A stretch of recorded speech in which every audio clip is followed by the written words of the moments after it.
Olá, meus amigos, estamos de volta com os vídeos. Lembrando que a partir dessa edição a gente vai contar com as perguntas de vocês e alguma coisa que vocês queiram saber. Através das redes sociais a gente vai estar pronto para responder. Bom, eu decidi falar sobre um tema bastante complexo, né, e que deve estar angustiando muita gente, muito delicado nesse momento, que é a questão do coronavírus versus o mercado, tá? Eu absolutamente não quero entrar no tema de saúde ou das estratégias que foram montadas, mas apenas como o mercado reagiu a isso e como eu imagino que ele vai sair dessa depois que a crise passar, né?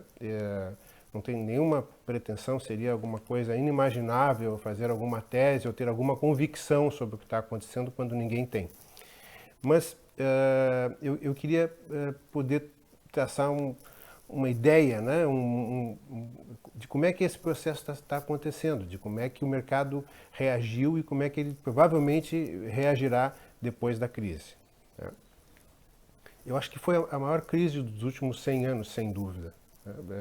As outras crises que aconteceram, questões políticas, ou doença ou questão econômica, elas não travaram o mercado como aconteceu agora. A máquina continuava rodando e de uma velocidade menor, alguns segmentos sofrendo mais do que outros, mas desse jeito em que tudo parou, foi só nesse momento, né? Então, nós estamos fazendo parte da história, né? Assim como os nossos avós falavam na gripe espanhola, nós, no futuro, vamos falar sobre o coronavírus, né? Eu fiz uma correlação, uma metáfora, assim, como se o mundo fosse uma locomotiva que estivesse em alta velocidade e, de repente, uma barreira invisível fizesse com que ela parasse de repente. Isso fez com que os vagões viessem parando atropeladamente, viessem uns sobre os outros, alguns sofrendo mais, outros menos, mas aí parou tudo, né? Isso, como se cada vagão fosse um segmento de mercado, como se dentro desse segmento tivessem diferentes tipos de empresa, indústria, varejo, serviços, né? Tudo foi afetado de um modo diferente, mas o resultado final é parar, né? Nós travamos como se tivesse uma barreira invisível. Isso não é culpa de ninguém, né? Não é culpa das empresas, não é culpa das pessoas, aconteceu, né? E esse chacoalhar que esse trem sofreu, né, fez com que as pessoas dentro também fossem chacoalhadas, né? Então, algumas conseguiram se manter no seu lugar, algumas caíram, algumas se machucaram, né? Perderam o emprego, né? Se desempregar nessa época machuca bastante, tenho certeza. Nesse mundo em que todos foram afetados e ninguém tem culpa, né, eu queria olhar sobre as duas óticas, das empresas e dos profissionais, né? Pela ótica das empresas, né, assim, eu tento empaticamente me colocar dos dois lados, tá, dos profissionais e das empresas. Olhando pela parte das empresas, a gente fica imaginando, né, os milhares de empresas de diferentes portes e como é que foram pegos, né?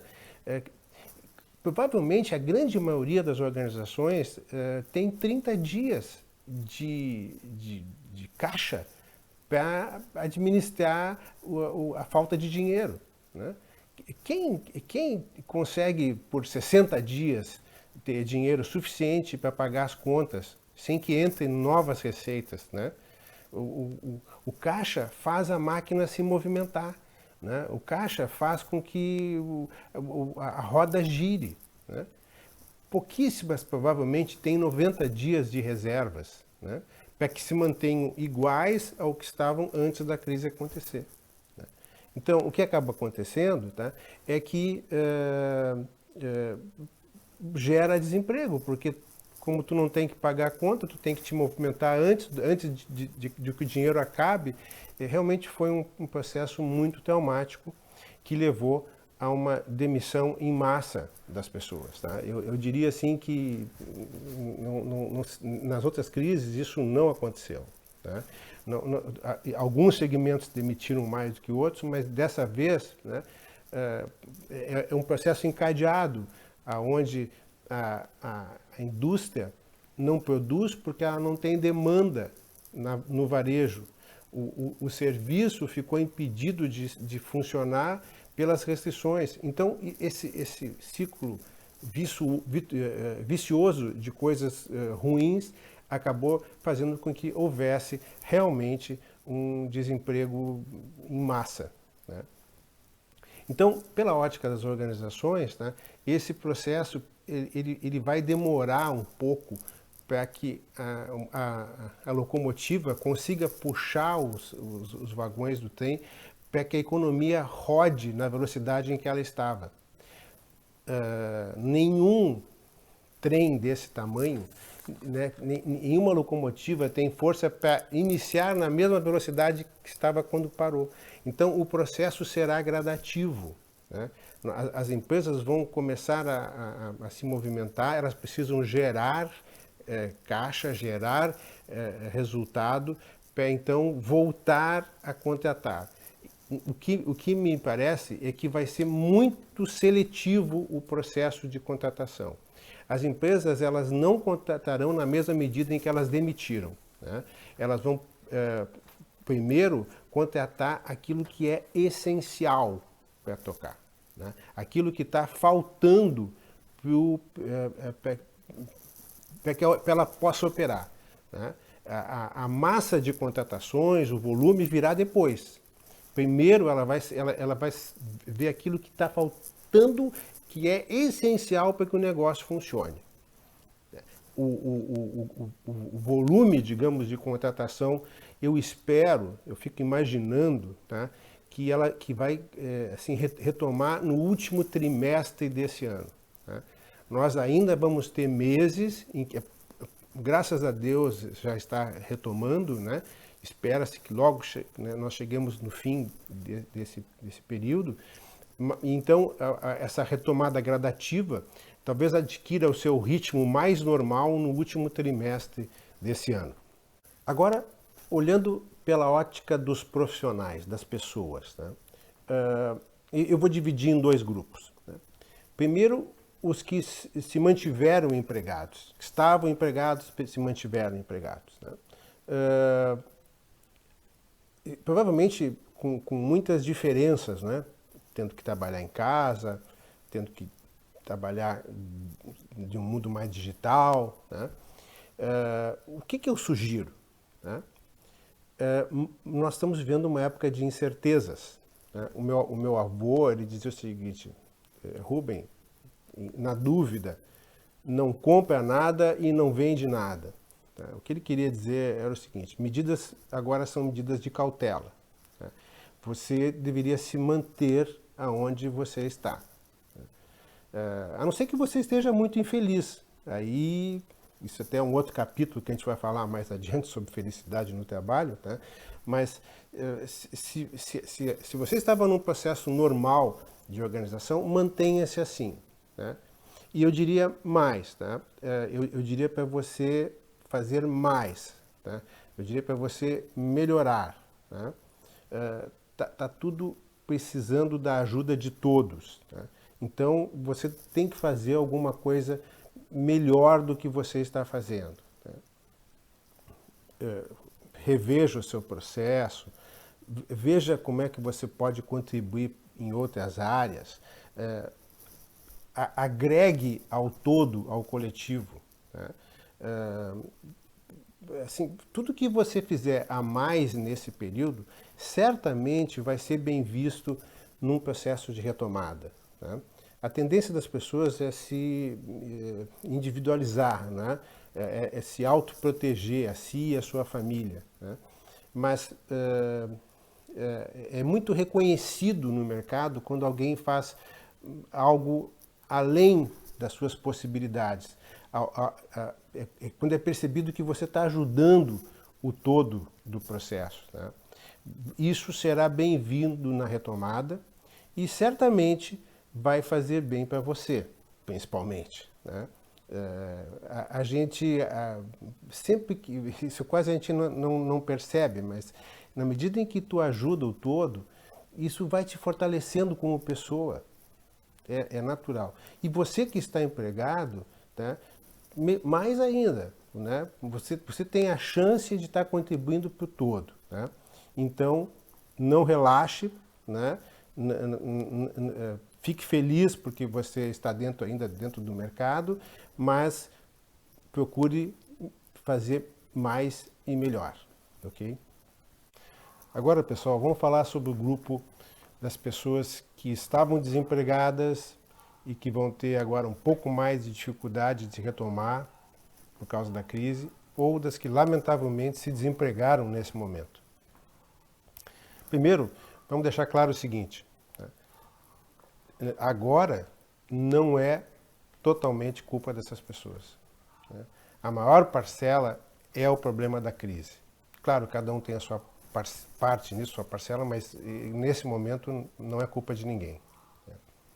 Mas você precisa se organizar para essa retomada. Você precisa estar pronto para tomar algumas atitudes que te predisponham a isso. Eu sei que nessa hora a gente se deprime um pouco, né? É um certo desalento porque não se tem alternativas, né? Os caminhos estão fechados, você nem se pode se movimentar, as pessoas não podem te receber. Tá? Então, eu sei que bate uma certa depressão, mas a gente não pode se deixar levar por isso. Né? A gente precisa estar bem para poder fazer as ações necessárias para enfrentar a retomada com força. Tá? Então, tem alguns aspectos. O primeiro deles, tá? Como eu disse anteriormente, as empresas elas estão focadas naquilo que é essencial para o processo de retomada. Tá? Então, elas vão contratar aquilo que elas realmente precisarem. Tá? Então, você precisa estar com o foco das suas habilidades muito presente. Elas só vão contratar aquilo que é importante. Então você precisa deixar claro para o outro lado o que você sabe fazer bem. Tá? Num currículo generalista, tá? Tem que existir um braço forte, tem que existir um ponto que seja importante para as organizações, porque vai ser isso que elas vão contratar. Tá? Então, para você precisa estar claro para que você transmita para a organização de forma clara, de modo a que ela possa fazer a primeira opção, que é chamar você para conversar. Tá? Então, você internamente precisa identificar suas habilidades, o seu braço forte, as suas características profissionais significativas, e isso tem que estar na linha de frente daquilo que você vai buscar. Eu sei que você pode fazer diversas coisas, que você é um generalista, mas as empresas vão contratar especialidades. Defina qual é a sua. Né? Então, esse é o primeiro ponto. Tá? O segundo ponto é você está organizado, os seus documentos estão organizados, tá? O seu currículo está bem feito, bem atualizado, com esse foco que eu falei anteriormente. Né? O currículo é o teu cartão de visita. Eu sempre brinco assim que o currículo tem duas funções. Primeiro, fisgar quem está recrutando, e segundo, orientar para quem está entrevistando. Então, isso está claro no seu currículo, está bem feito.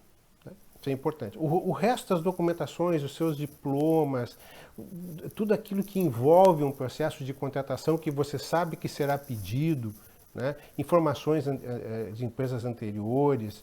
Né? É uma boa hora para muitas vezes você retomar esses contatos que provavelmente serão pedidos num processo de referências. Né? Então, essa documentação está pronta. Né?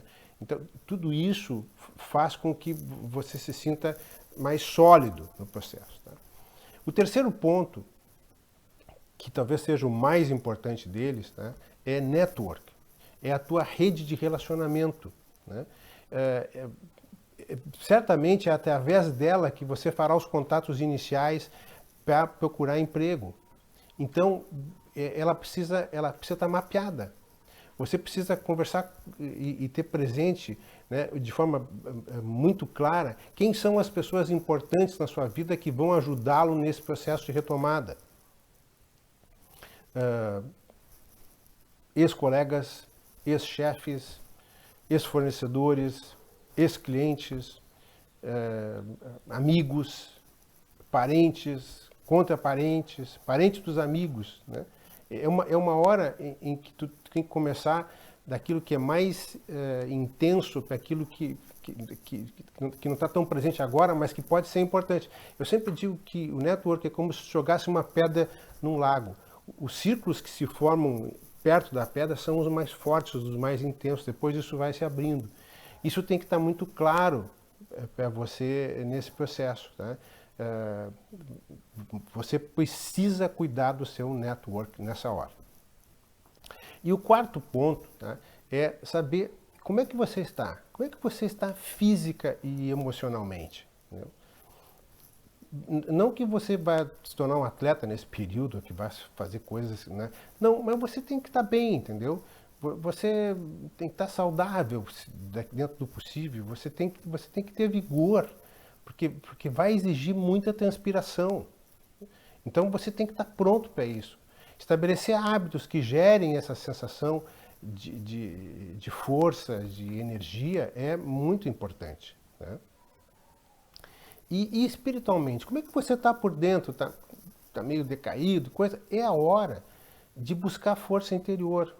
É a hora de se basear na sua história, nas suas conquistas, né? Saber que você já realizou coisas, que você tem força para retomar, né? É hora de buscar apoio na família, nos amigos, né?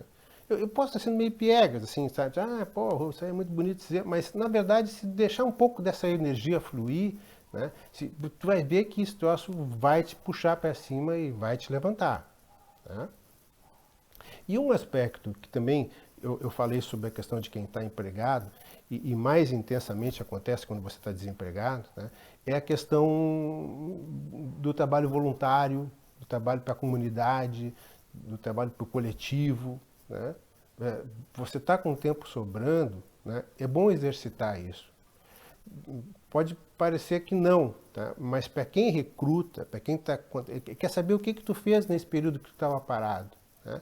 Então, se você foi voluntário em ações que agreguem para o todo, isso certamente vai valorizar, vai ser valorizado por quem está contratando, né? E não é brincadeira. E certamente vai fazer melhor ainda para você.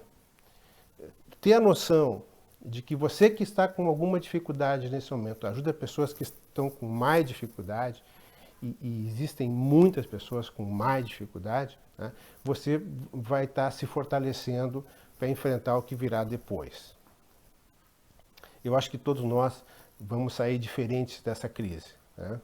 Dependendo do que você fizer, melhor. Eu espero ter ajudado, né? Eu espero que você compartilhe de novo esse vídeo para que isso possa ajudar outras pessoas.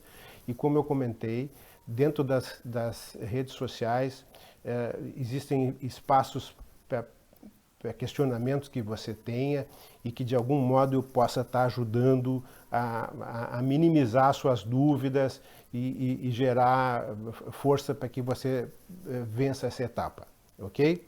Eu estou à disposição de vocês e vamos lá que a gente vai sair muito bem dessa, ok? Grande abraço a todos.